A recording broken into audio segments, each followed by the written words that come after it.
In this video, I'm going to walk you through Project 3. We're going to create chords.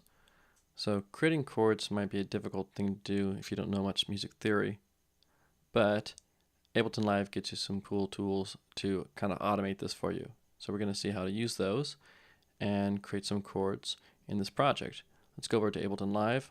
We're first going to make a new session and name it as usual, or last name dot first name dot name of the project. So last, first, Project 3, create chords. So I'm going to do that, go to Ableton. Got my new project that I haven't saved yet. I'm going to go to Save Live Set, last dot first, Project 3 underscore create chords. Project 3 underscore create chords. Cool, so we create our project, the proper name. And now what we're going to do is we're going to find a sound to use. So let's go over in the search bar and type in super saw. If it doesn't find it, it's probably selected in something else like this. So I'm going to click sounds. If it comes up like this, synth lead, hit the disclosure arrow, and below you hear the saw sound. Okay. Take that and drag it onto one of your MIDI tracks. When you do that, it'll have a sound that can play back by this device here. Cool. We need to create an area to make some music for it. So we're going to select two measures on the timeline and then insert a MIDI clip there. I'm going to go to the top here, zoom in a little bit. Oops, in. So I can see my two measures. I'm going to drag a two measure selection and hit create, insert MIDI clip like we did in the past. And now it shows down in this area below the MIDI note editor. It shows our 1, 2 bar MIDI clip. Cool. Now we're going to have to set a few things up.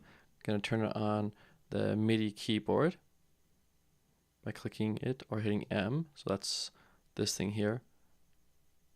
Click it, or I can just type letter M on the keyboard and it'll select it. I'm going to turn on MIDI editor preview. That's this thing here. It looks like the headphones. It just means when you click these notes, it'll play a sound for us. If we don't have a click there, we can't hear sounds when we click on it. Sometimes when you're editing a bunch of stuff, you don't want to hear all the sounds, so you can take this off, but we're going to keep it on so we can preview them. Cool. Now we're going to go back to where this super seesaw is. It's called a MIDI device, really. It's down the bottom right-hand corner of the screen. We're clicked right now over this little thing, which is the MIDI clip overview. To the right of it, if we click here, it brings us back to the sound producing device that we have, the super seesaw.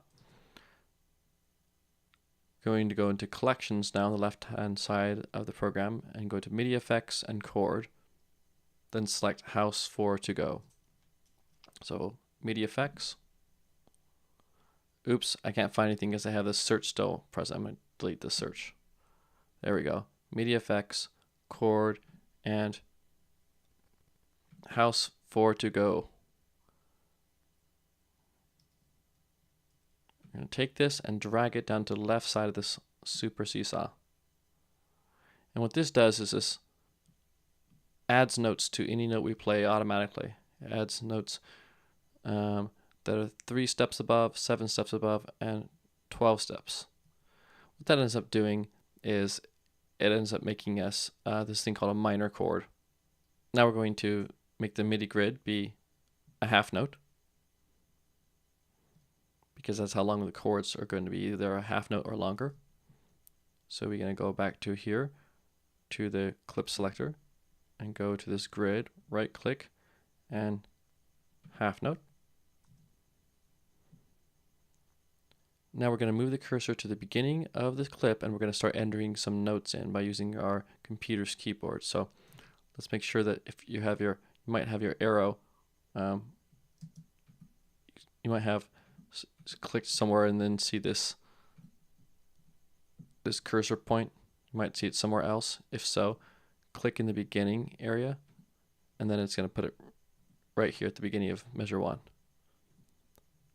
Okay, so now we're going to hit the S key. If we hit the S key in the keyboard, it's going to make a sound. It actually plays back a chord, because when we play it, this house 4 to go thing takes one note and adds up a couple other notes to it to make a full chord for us, so we don't have to play a chord.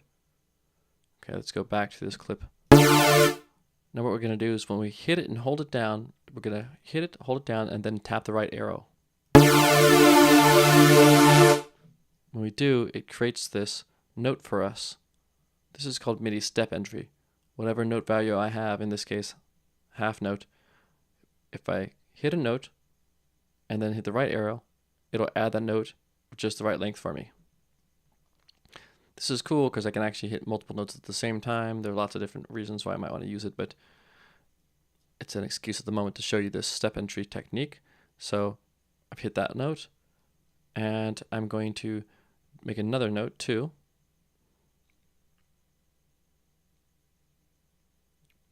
This time I'm going to hit D on the keyboard. Ends up selecting this note for us. You can see where it's selected in red. Hit right arrow, and it makes it that length. Cool. Now we're going to do it again for H, but this time we're going to hit the right arrow twice. Hit H, then tap the right arrow twice. The reason why is because it makes, when you keep on tapping it, it keeps on extending the length of the note. So I want half, half, and then a whole note here. Now that's going to take up, this whole thing is going to take up an entire 2 measure section.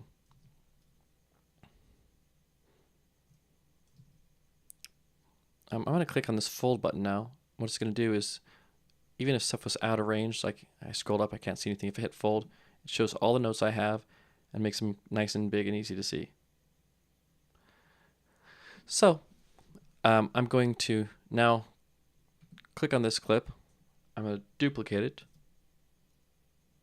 And this second clip, I'm going to change a little bit. I'm going to hit this note up by clicking on it and hitting the up arrow. Clicking this one and hitting the down arrow.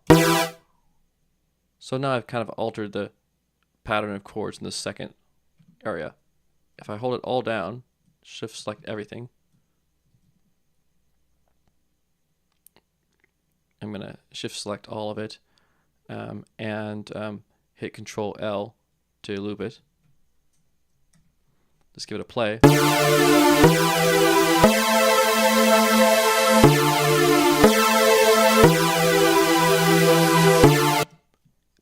And it plays now a 4 measure selection of chords.